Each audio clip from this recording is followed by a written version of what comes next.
The prodigal son. It's a very wonderful story in the Bible. Luke chapter 15. Verse 1 says, Now the tax collectors and sinners were all drawing near to him, and the Pharisees and the scribes grumbled, saying, This man receives sinners and eats with them. What's wrong with that? Because some of us believers are angry at God for letting in people by grace. We have tried to work for righteousness. We have done good works in our own understanding. We are doing the best we can. So we feel bad when people say they are coming in freely by grace. We feel like they don't deserve it. What does Jesus say? Jesus starts with the parable of the lost sheep. If you have 100 sheep and you lose one as a shepherd, you run after this one lost one, and when you get it, you rejoice. You even make a party. In the second parable, he talks of the lost coin. This woman has 10 coins and she loses one. She will light up her candle and look for the coin all night long, sweeping the house until she finds it. And when she does, she will call her neighbors and rejoice. And then he comes to the parable of the prodigal son. Now I want us to see how he breaks it down from 100 to 10 and now to 2. Two natures of people. So verse 11 says, There was a man who had 2 sons, and the younger of them said to his father, Father, give me the share of property that is coming to me. And he divided his property between them. And not many days later, the younger son gathered all he had and took a journey into a far country. And there he squandered his property in reckless living. And when he had spent everything, a severe famine arose in that country, and he began to be in need. So he went and hired himself out to one of the citizens of that country, who sent him into his fields to feed pigs. And he was longing to be fed with the pods that the pigs ate, and no one gave him anything. But when he came to himself, this is the turning point. He said, How many of my father's hired servants have more than enough bread, but I perish here with hunger?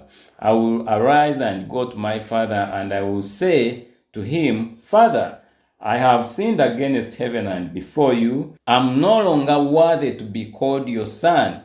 Treat me as one of your hired servants. And he arose and came to his father. But while he was still a long way off, his father saw him and felt compassion, and ran and embraced him and kissed him. And the son said to him, Father, I have sinned against heaven and before you. I am no longer worthy to be called your son. But the father said to his servants, Bring quickly the best robe and put it on him, and put a ring on his hand and shoes on his feet, and bring the fattened calf and kill it, and let us eat and celebrate. For this my son was dead and is alive again. He was lost and he is found. And they began to celebrate. Now, the prodigal son is a state in which we are before we receive salvation. I know this because Jesus uses 2 terms, death and life, that while he was lost, he was dead. And now that he has been found, he is alive.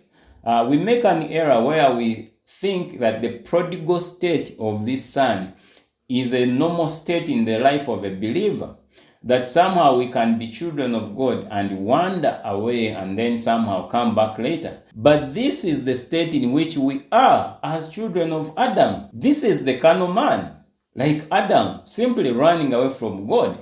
So before we even believe in God, we are prodigal children. We are simply like Adam, running away. Now the turning point for this young man is where he realizes, he comes back to his senses and realizes that the father actually is able to provide. He takes care of servants. How about his own son? In spiritual terms, I could liken this to regeneration, a rebirth, the renewal of the Holy Spirit, where God quickens us and we come back to the realization that actually God is true. He is our Father. And therefore we come to the gospel.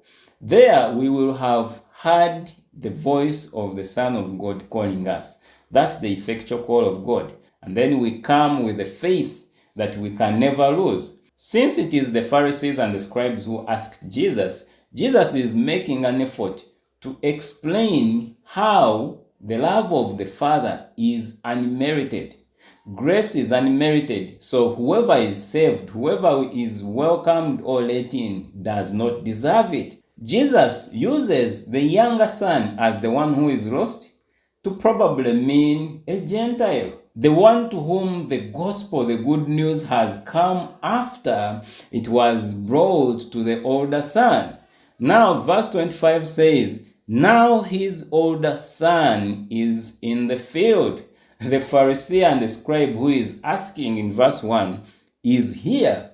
And as he came and drew near to the house, he heard music and dancing, and he called one of the servants and asked what these things meant. And he said to him, your brother has come, and your father has killed the fattened calf, because he has received him back safe and sound.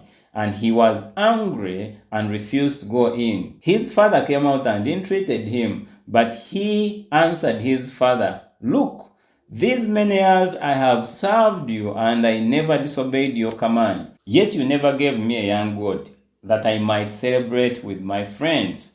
But when this son of yours came, who has devoured your property with prostitutes, you killed the fattened calf for him. And he said to him, son, you're always with me, and all that is mine is yours. It was fitting to celebrate and be glad, for this your brother was dead and is alive. He was lost and is found. So the Pharisee and the scribe who is working for righteousness and thinks he deserves favor from God is receiving his answer here. In fact, in Luke 18, verse 9 to 14, we have the parable of the Pharisee and the tax collector. Same people. Verse 11 says, the Pharisee, standing by himself, prayed like this, God, I thank you that I'm not like other men, extortioners, unjust, adulterers, and even like this tax collector. I fast twice a week. I give tithes of all I get.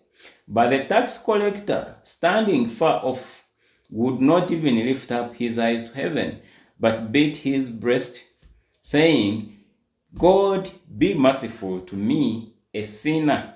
I tell you, this man went down to his house justified rather than the other. For everyone who exalts himself will be humbled, but the one who humbles himself will be exalted. The most important thing in salvation, like the prodigal son, is to realize that you don't deserve even to be called a son. That's what the prodigal son said, I am not worthy to be called your son. And here the tax collector uses the same kind of thought. I am a sinner, just have mercy on me. You have been saved by grace alone through faith, and that faith is not even yours, so that no one can boast. Ephesians chapter 2. The faith with which we respond to salvation is basically revealed to us. Faith has been revealed. Galatians chapter 3, verse 23, and even Romans chapter 10. It talks about faith coming through the hearing of the word. But the word is heard when God gives us his spirit from the dead. John chapter 3, verse 34. That he pours his spirit upon us generously without measure.